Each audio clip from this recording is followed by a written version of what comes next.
বাংলাদেশের কুমিল্লা জেলা এর হোমনা উপজেলা এর মাথাভাঙ্গা ইউনিয়নের এক নির্জন প্রান্তে লুকিয়ে আছে এক ইতিহাসবাহী স্থান পঞ্চবটি। চারদিকে বিশাল বটবৃক্ষের ছায়া, অগণিত গাছগাছালি আর প্রকৃতির গভীর নীরবতা।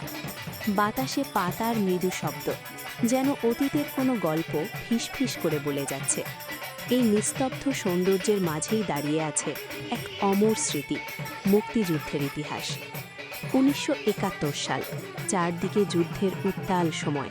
এই পঞ্চবটির ঘন বৃক্ষরাজির আড়ালে তৈরি হয়েছিল মুক্তিযোদ্ধাদের গোপন ব্যাংকার। সেখান থেকেই তারা সাহসিকতার সাথে শত্রুর বিরুদ্ধে প্রতিরোধ করে তুলেছিলেন। এক ভোরে হঠাৎ চারদিকে গুলির শব্দে কেঁপে ওঠে পুরো এলাকা। শুরু হয় তীব্র সম্মুখযুদ্ধ। মুক্তিযোদ্ধারা বুক চিতিয়ে লড়াই চালিয়ে যান।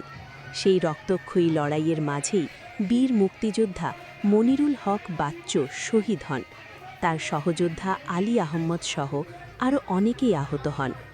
যুদ্ধ শেষে সহযোদ্ধারা গভীর শোকের সাথে পঞ্চবটির এক বিশাল বটগাছের ছায়ায় শহীদ মনিরুল হক বাচ্চুকে সমাহিত করেন।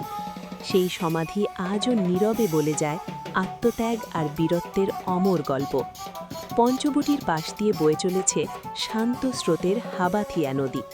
নদীর কলকল ধ্বনি আর বাতাসে দুলতে থাকা পাতার শব্দ যেন সেই যুদ্ধদিনের স্মৃতিকে আজও জীবন্ত করে রাখে। এই মোহময় পরিবেশের আকর্ষণ এড়াতে পারেননি সুফি সাধক সুলেমান শাহ। জীবনের শেষ প্রান্তে এসে তিনিও এই পঞ্চবটিকেই বেছে নেন তার শেষ আশ্রয় হিসেবে। এখানেই তিনি চিরনিদ্রায় শায়িত। সময়ের সাথে সাথে পঞ্চবটি হয়ে উঠেছে ইতিহাস ও আধ্যাত্মিকতার মিলনস্থল। এখানে মাঝে মাঝে আউল বাউল আর সাধকদের পদচারণায় মুখরিত হয় পরিবেশ। জীবনের নানা কষ্টে জর্জরিত মানুষও স্রষ্টার আশীর্বাদ কামনায় এখানে এসে শান্তি খোঁজেন। কিন্তু আজ কিছু অসচেতন মানুষের কারণে এই ঐতিহাসিক স্থানটি ধীরে ধীরে তার সৌন্দর্য ও ঐতিহ্য হারাতে বসেছে। অথচ সঠিক উদ্যোগ ও সংরক্ষণ পেলে পঞ্চবটি আবারও হয়ে উঠতে পারে ইতিহাসের এক জীবন্ত স্মারক, যেখানে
জীবন খাতা